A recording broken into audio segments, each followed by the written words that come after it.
में हमारे नेता ने बहुत सी बातें आपके सामने रखी होगी। आपने सुना होगा, मैं हिंदुस्तान के नक्शे पर ये खास मालवा एक खास हैसियत है, एक पहचान है। मुझे बताया गया कि ये वही मैदान है जहां पर इंदिरा जी, राजीव जी, सोनिया जी ने आपको संबोधित किया है। और मुझे खुशी है, मैं इस मैदान पे आपके सामने खड़ा हूं अपने पार्टी के प्रचार के लिए।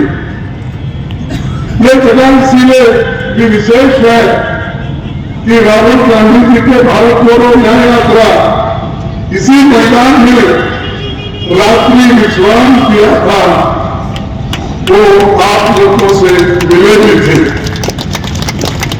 भारत के राजनीतिक इतिहास में मालवा के सपूत ए.पी. गनी खान चौधरी एक बहुत बड़ा योगदान उन्होंने दिया इस एरिया में। 8 बार उन्होंने सांसद रहा और 4 बार या 5 बार वो एमएलए रहे। ऐसे बड़े नेता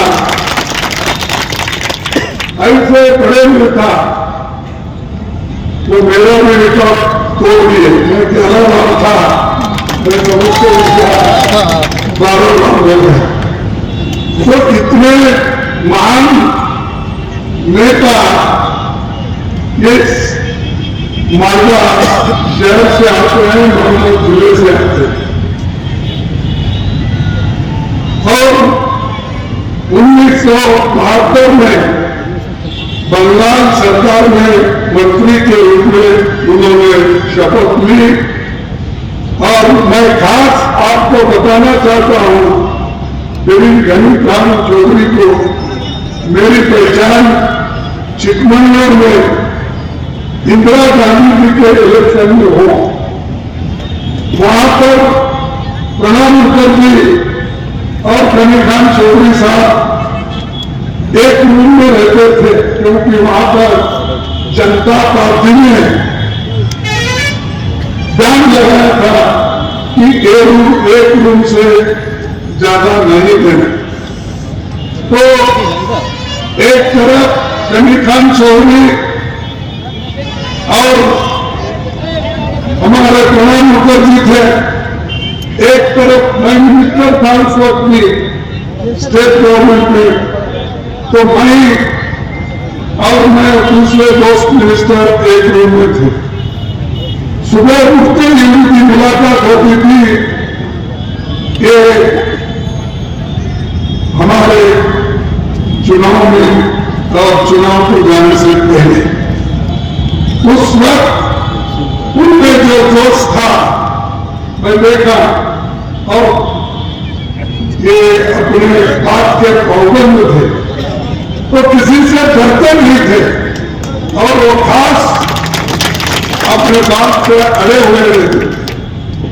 चाहे वो कुछ भी हो, चाहे वो एक मुसलमान का सवाल हो, चाहे देश का सवाल हो, चाहे डेवलपमेंट का हो, वो हमेशा अड़ के बैठते थे अपनी बातों पे। तो इसीलिए उनको याद करना ये भी जरूरी है कि बैंकों का जो प्लास्टिकन हुआ इंदिरा गांधी जी के समय, गांव गरीब और किसानों की मदद उस वक्त चाहते थे। नेशनल डेवलपमेंट बैंक के बाद अलग अलग प्रदेश में रहे, अलग अलग भाषा बोले, पर उससे कोई दीवार हमारे बीच खड़ी नहीं होनी चाहिए। सब लोगों को उन्नति में बराबरी का मौका मिलना चाहिए। हम नहीं चाहते कि हमारे देश में कुछ लोग बहुत बड़े अमीर और अधिकतर लोग गरीब हो। ये नेहरू जी की सपना था कि गरीब बहुत गरीब बने, अमीर और अमीर बने। अब यही होगा। 22 लोग जो मालदार है, उनके पास जो संपत्ति है, उनके पास जो पैसा है, ये 70 करोड़ लोग पॉपुलेशन है ना, उनके बराबर का है। 70 करोड़ लोगों की आमदनी या पैसा कितना है, उतना पैसा 40 लोगों के पास है इस देश के। इसको हम ठीक से देखना या नहीं देखना? सिर्फ 22 लोग। अब मोदी ये बोलते हैं देखो अमीरों की पैसे लेके गरीबों को बांटना चाहते हैं। अरे इंदिरा गांधी ने बड़े बड़े जमींदारों को मैं समझती चौधरी का थोड़ा गया लैंड विकास में टेनेंट को मालिक बनाया। इस चुनावी भाषण में जो इस मंच पर बैठे हैं हमारे senior leader Shri H Khan Chaudhary ji, Ghulam Mohammad Mir general secretary incharge, Isha Khan Chaudhary Malda south candidate, Mushtaq Alam Malda north candidate, BPC SSC secretary Ambar Mitra CPM leader जो हमारे अलायंस पार्टी के पार्टनर है, और कौशिक मिश्रा सीपीएम लीडर, और इस मंच पे बैठे हुए मोती की Alam ex MLA, Arjun Halda ex MLA, Abdul Sattar vice president west Bengal PCC, और हमारे पूरे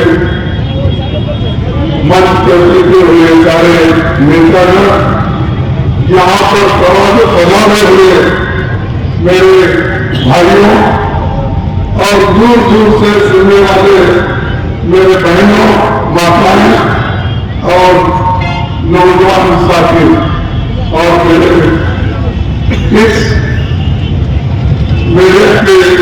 सही नहीं बोलते, लोगों को सही नहीं बताते, देश को मजबूत रखना नहीं चाहते, हुकूमत करना सब लोगों को मिलजुल के चलने के लिए आप नहीं चाहते।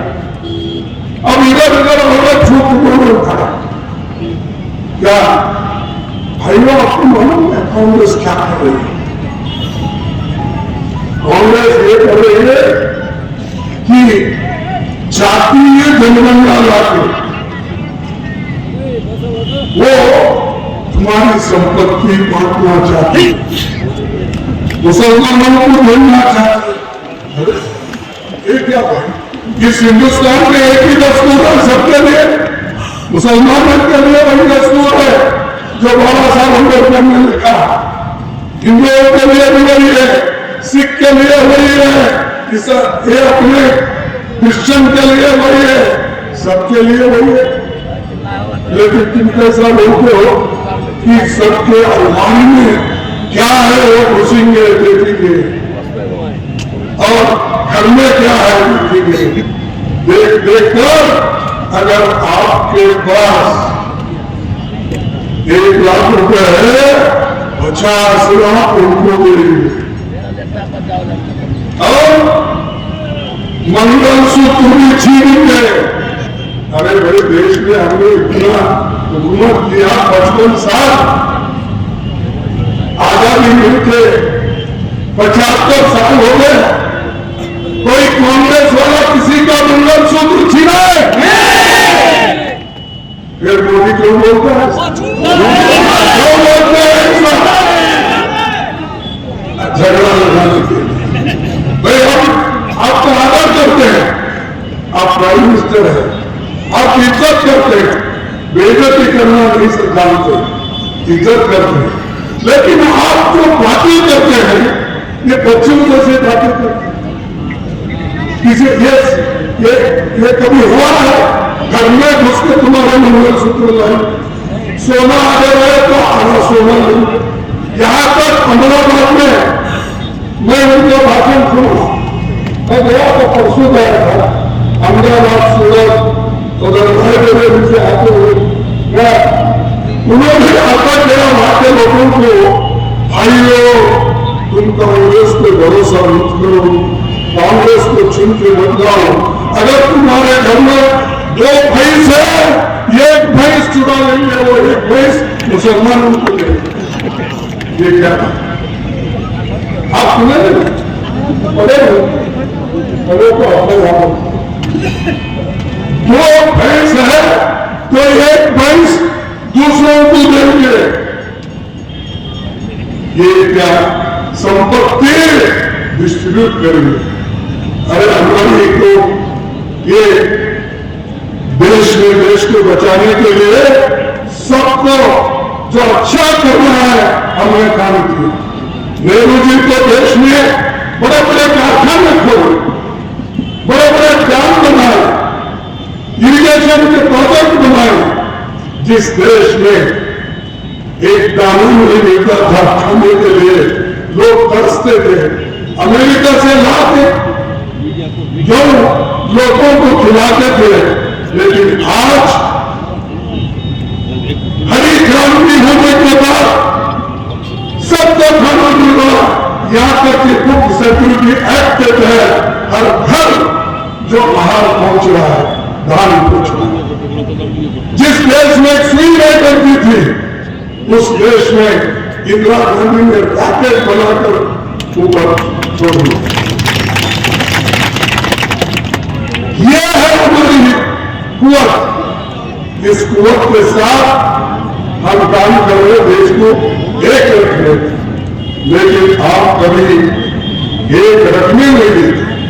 या तो जाति के नाम पे आप तोड़ना चाहते हैं, या आप हिंदू मुसलमान या अछूत संप्रदाय इनमें तोड़ना चाहते हैं। लेकिन कांग्रेस पार्टी कभी तोड़ने नहीं देगी, एक होकर लड़ेगी देश के लिए।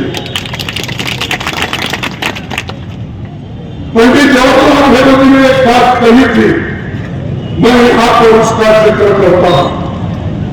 उन्होंने कहा था, देश की रक्षा, देश की उन्नति, देश की एकता, ये हम सबका राष्ट्रीय धर्म है। किसने कहा? पंडित जवाहरलाल नेहरू जी ने कहा। পাথর ছাড়াই প্রতিকার সম্ভব। মালদার প্রাচীনতম ভৃগু বংশ জ্যোতিষী পণ্ডিত এস শাস্ত্রী। দাম্পত্য সমস্যা, বিবাহে বাধা, ব্যবসায় অবনতি, পরীক্ষায় অকৃতকার্যতা, ভাগ্য গণনা, গোষ্ঠী বিচার, ঠিকুচি গোষ্ঠী এবং মৃত্যু ছাড়া সকল সমস্যার সমাধানের জন্য যোগাযোগ করুন জগদম্বা জ্যোতিষ কেন্দ্র, বিবেকানন্দ স্কুলের পাশে, মালদা। মোবাইল 09730278332 অথবা 09332056956।